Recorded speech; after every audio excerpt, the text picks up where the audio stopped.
Puji Tuhan, selamat sore saudara-saudara. Mari kita akan mendengarkan firman Tuhan, kita berdoa terlebih dahulu. Tuhan Yesus, pada kesempatan hari ini, kami jemaat-jemaat-Mu ya Tuhan, kami bersyukur atas setiap apa yang Engkau sudah kerjakan bagi kami ya Tuhan.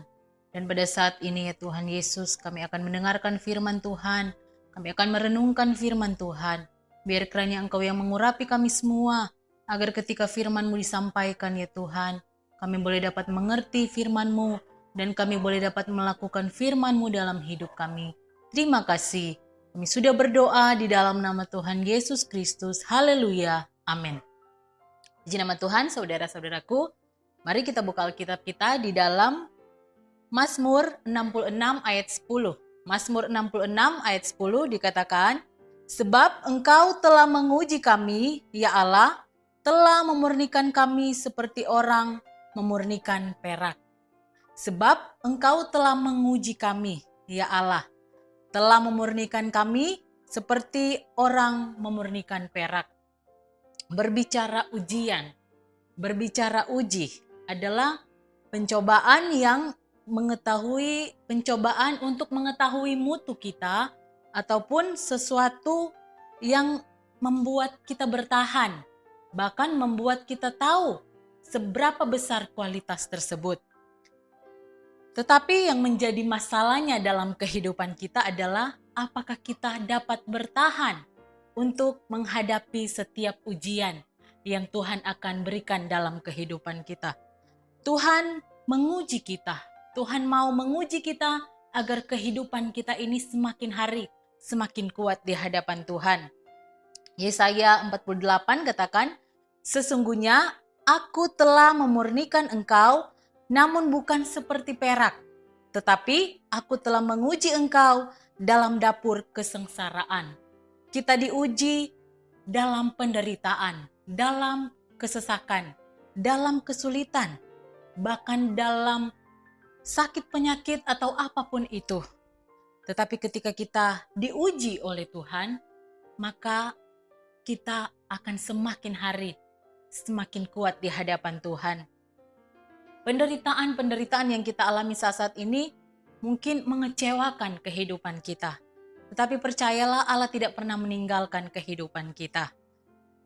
1 Petrus 1 ayat 6-7 katakan, "Bergembiralah akan hal itu, sekalipun sekarang ini kamu seketika harus berduka cita oleh berbagai-bagai pencobaan. Maksud semuanya itu ialah untuk membuktikan kemurnian imanmu yang jauh lebih tinggi nilainya daripada emas yang fana yang diuji kemurniannya dengan api, sehingga kamu memperoleh puji-pujian dan kemuliaan dan kehormatan pada hari Yesus Kristus menyatakan dirinya." Dengan adanya ujian ini, iman kita, kualitas kita, mutu kita semakin tinggi di hadapan Tuhan. Ada satu contoh Alkitab. Kalau kita tahu bahwa Ayub adalah orang yang taat, jujur, takut akan Allah, bahkan dia menjauhi kejahatan. Tetapi yang namanya ujian, Tuhan tidak melihat orang itu taat, atau bahkan pun orang itu tidak setia kepada Tuhan. Tetapi siapa saja, ujian, masalah datang di dalam kehidupan kita. Satu kali Ayub ini dicobai, Ayub ini menerima penderitaan yang begitu hebat, yang dikatakan digoncangkan imannya. Tetapi dia tetap bertahan. Nah, satu kali datanglah anak-anak Allah menghadap Allah, dan diantaranya adalah iblis. Iblis bertanya kepada Allah bahwa kalau dibaca di dalam Ayub 1 ayat 6-8, pada suatu hari datanglah anak-anak Allah menghadap Tuhan, dan di antara mereka datanglah juga iblis. Maka bertanyalah Tuhan kepada iblis, "Dari mana engkau?" Jawab iblis kepada Tuhan, "Dari perjalanan mengelilingi dan menjelajah bumi." Lalu bertanyalah Tuhan kepada iblis, "Apakah engkau memperhatikan hambaku Ayub? Sebab tiada seorang pun di bumi yang seperti dia, yang demikian saleh dan jujur, yang takut akan Allah dan menjauhi kejahatan." Kalau kita baca seterusnya sampai ayat 12, di mana Ayub diuji. Ayub diuji, harta bendanya hilang, lenyap, lembu sapi semua terbakar, bahkan sampai kepada anak-anaknya mati. Ayub mengetahui akan hal itu, Ayub tidak putus asa. Tetapi saat itu Ayub menggoyahkan jubahnya, pakaiannya, dan dia sujud menyembah kepada Allah.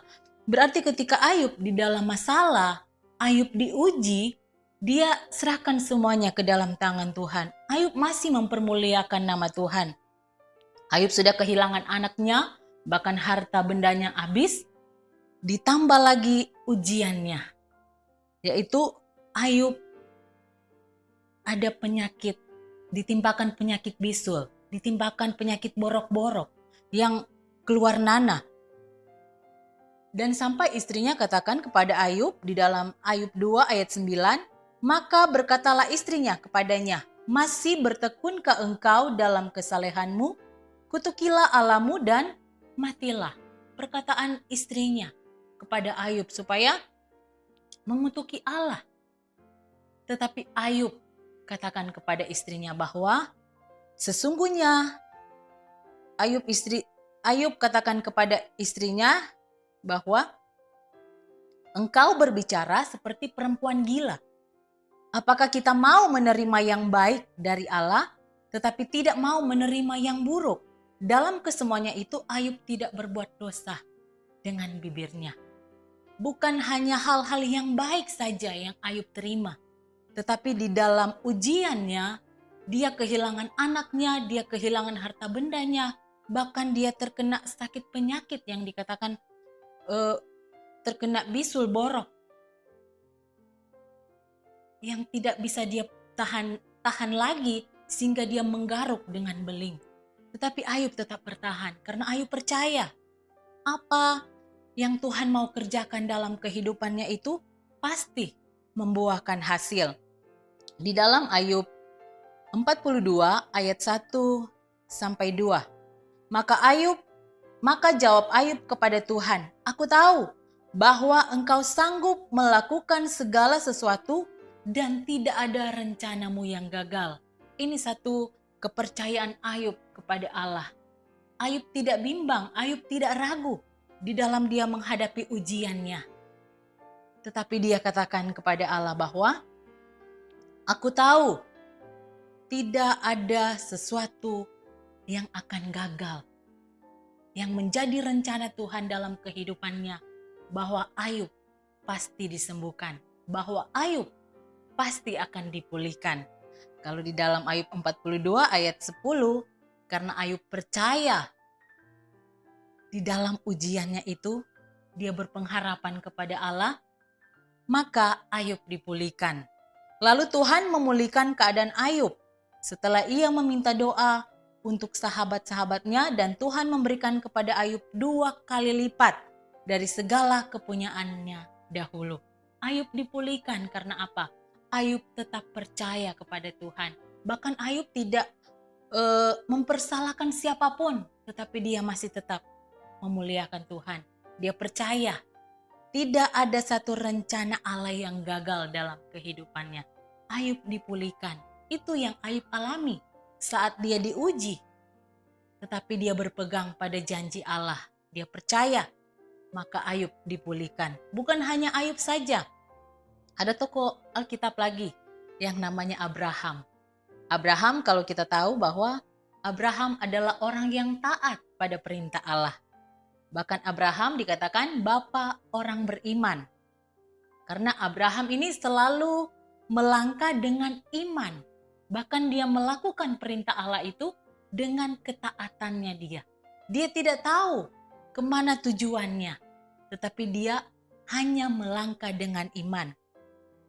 Kalau di dalam Kejadian 12 ayat 1 dikatakan, berfirmanlah Tuhan kepada Abram, pergilah dari negeri dan dari sanak saudaramu dan dari rumah bapamu ini ke negeri yang akan kutunjukkan kepadamu. Ayat 4a, lalu pergilah Abram seperti yang difirmankan Tuhan kepadanya. Abram tidak tahu kemana dia akan pergi, tetapi dia melangkah dengan iman. Itu artinya Abraham taat kepada Tuhan.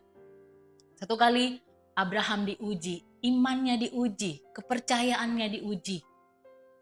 Anak yang dia sudah terima dari Tuhan akan dikorbankan. Butuh waktu yang panjang untuk mendapatkan Ishak anaknya ini. Tetapi Abraham mau mempersembahkan Ishak karena dia percaya apa yang Tuhan berikan kepada Abraham, pasti Tuhan menyediakan. Di dalam Ibrani 11 ayat 17 dikatakan, karena iman maka Abraham tatkala ia dicobai mempersembahkan Ishak, ia telah menerima janji itu, rela mempersembahkan anaknya yang tunggal. Iman Abraham diuji juga. Dari Ayub sampai kepada Abraham, mereka orang-orang yang percaya, orang-orang yang taat melakukan firman Tuhan. Tetapi ada ujian yang mereka harus lewati. Abraham mau mempersembahkan korban anaknya Ishak. Kalau dipikir-pikir, sudah anak satu-satunya, anak perjanjian, tetapi dia harus persembahkan sebagai korban bakaran kepada Tuhan. Tetapi Ayub lebih mengasihi Allah. Ayub mengasihi Ishak, tetapi Ayub memilih untuk lebih mengasihi Allah. Dalam Kejadian 22 ayat 1 sampai 3 katakan, setelah semuanya itu Allah mencoba Abraham. Ia berfirman kepadanya, Abraham, lalu sahutnya, ya Tuhan, firman-Nya, ambillah anakmu yang tunggal itu yang engkau kasihi, yakni Ishak. Pergilah ke tanah Moria dan persembahkan dia di sana sebagai korban bakaran pada salah satu gunung yang akan kukatakan kepadamu. Keesokan harinya, pagi-pagi bangunlah Abraham. Ia memasang pelana keledainya dan memanggil 2 orang bujangnya beserta Ishak anaknya. Ia membelah juga kayu untuk korban bakaran itu. Lalu berangkatlah ia dan pergi ke tempat yang dikatakan Allah kepadanya. Allah menguji Abraham karena Allah juga tahu bahwa Abraham itu taat kepada Allah. Abraham tidak diragukan lagi imannya kepada Allah. Abraham taat saja. Satu ujian yang besar bahwa dia akan mempersembahkan anaknya. Tapi ketika dia akan mempersembahkan anaknya, Ishak katakan kepada ayahnya, ya Bapak, mana itu korban? Kayu api sudah tersedia, mana itu korban? Tetapi Abraham katakan, Tuhan pasti sediakan. Ini satu perkataan iman Abraham. Imannya diuji, tetapi imannya Abraham ini dia tidak goyah sama sekali. Sehingga dia katakan, Tuhan menyediakan. Kalau dikatakan di dalam Kejadian 22 ayat 9 sampai 14, sampailah mereka ke tempat yang dikatakan Allah kepadanya, lalu Abraham mendirikan mezbah di situ. Disusunnyalah kayu, diikatnya Ishak anaknya itu, dan diletakkannya di mezbah itu di atas kayu api.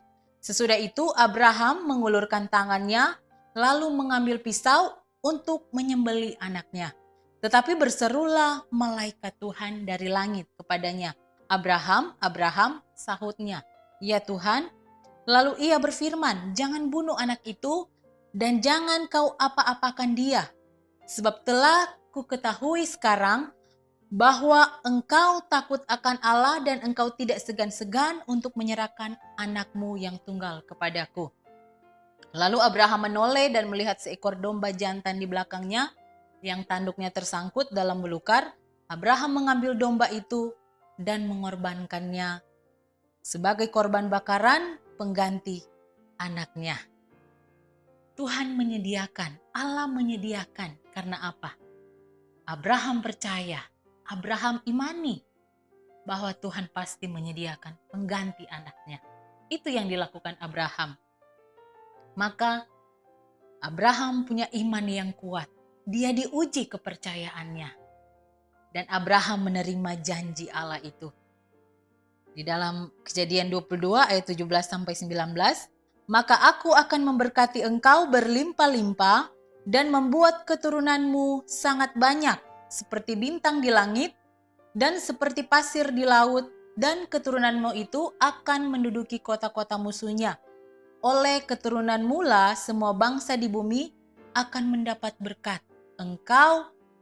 Karena engkau mendengarkan firman-Ku. Kalau yang pertama, Ayub dipulihkan.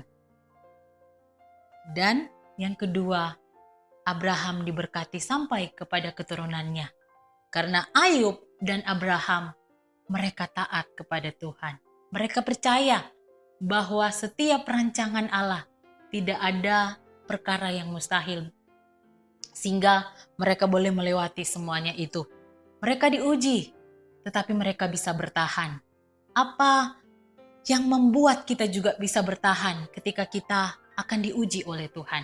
Yang harus kita lakukan adalah tetap percaya kepada janji Allah. Kita harus tetap percaya bahwa Allah tidak pernah meninggalkan kehidupan kita semua. Allah lakukan kepada Ayub dan Abraham, begitupun dalam kehidupan kita. Kita akan bertahan asalkan kita percaya kepada Tuhan. Janji Tuhan adalah janji yang murni. Mazmur 12 ayat 6 katakan, janji Tuhan adalah janji yang murni, bagaikan perak yang diuji, 7 kali dimurnikan dalam dapur peleburan tanah. Janji Tuhan adalah janji yang murni. Oleh sebab itu mari kita tetap percaya kepada Tuhan. Dan hal yang kedua yang membuat kita tetap bertahan dalam ujian adalah kita tetap teguh. Kita harus kokoh, kita harus kuat, jangan sampai iman kita goyah. Di dalam 1 Tesalonika 3 ayat 3 katakan, supaya jangan ada orang yang goyang imannya karena kesusahan-kesusahan ini, kamu sendiri tahu bahwa kita ditentukan untuk itu. Iman kita jangan goyah, karena setiap ujian kita adalah penderitaan. Tetapi ketika kita percaya, kita tetap teguh di dalam Tuhan, maka kita dapat bertahan. Dan yang ketiga, yang harus kita lakukan adalah sabar dalam menghadapi ujian tersebut. Roma 12 ayat 12 katakan, bersukacitalah dalam pengharapan, sabarlah dalam kesesakan, dan bertekunlah dalam doa. Sabarlah dalam kesesakan, apapun yang kita alami, ujian apapun yang menimpa kehidupan kita. Tetapi firman Tuhan katakan, sabarlah dalam kesesakan. Ketika kita percaya kepada Tuhan, ketika kita teguh, bahkan kita bersabar, itu yang membuat kita bertahan di hadapan Tuhan. Dan yang terakhir adalah kita harus tetap taat saja. Apa yang Tuhan izinkan terjadi dalam kehidupan kita, taat saja, lakukan saja. Seperti yang Yesus menjadi contoh bagi kita semua adalah Yesus sendiri. Yesus taat sampai mati. Bahkan sampai mati di kayu salib. Itu yang Yesus lakukan, dia taat. Mari kita semua, ketika kita mau bertahan dalam setiap ujian kita harus percaya, kita harus tetap teguh, bahkan kita sabar, dan kita taat melakukan setiap kebenaran firman Tuhan. Yakobus 1 ayat 12 katakan, berbahagialah orang yang bertahan dalam pencobaan, sebab apabila ia sudah tahan uji, ia akan menerima mahkota kehidupan yang dijanjikan Allah kepadanya barang siapa yang mengasihi dia. Mari kita semua, saya dan saudara, mari kita tetap bertahan di dalam setiap pencobaan. Karena apabila kita tahan uji, maka kita menerima mahkota yang sudah disiapkan oleh Allah bagi kehidupan kita semua. Puji Tuhan, kita berdoa. Tuhan Yesus, terima kasih buat setiap firman-Mu yang sudah datang dalam kehidupan kami Tuhan. Biar kiranya kami tetap bertahan di dalam setiap kami menghadapi ujian. Kami percaya Engkau Allah Roh Kudus yang akan menguatkan kami ya Tuhan. Yang memampukan kami untuk kami bisa melewati setiap ujian kami ya Tuhan. Terima kasih Tuhan. Kami serahkan setiap doa kami ini ke dalam tangan-Mu. Di dalam nama Tuhan Yesus Kristus. Haleluya. Amin.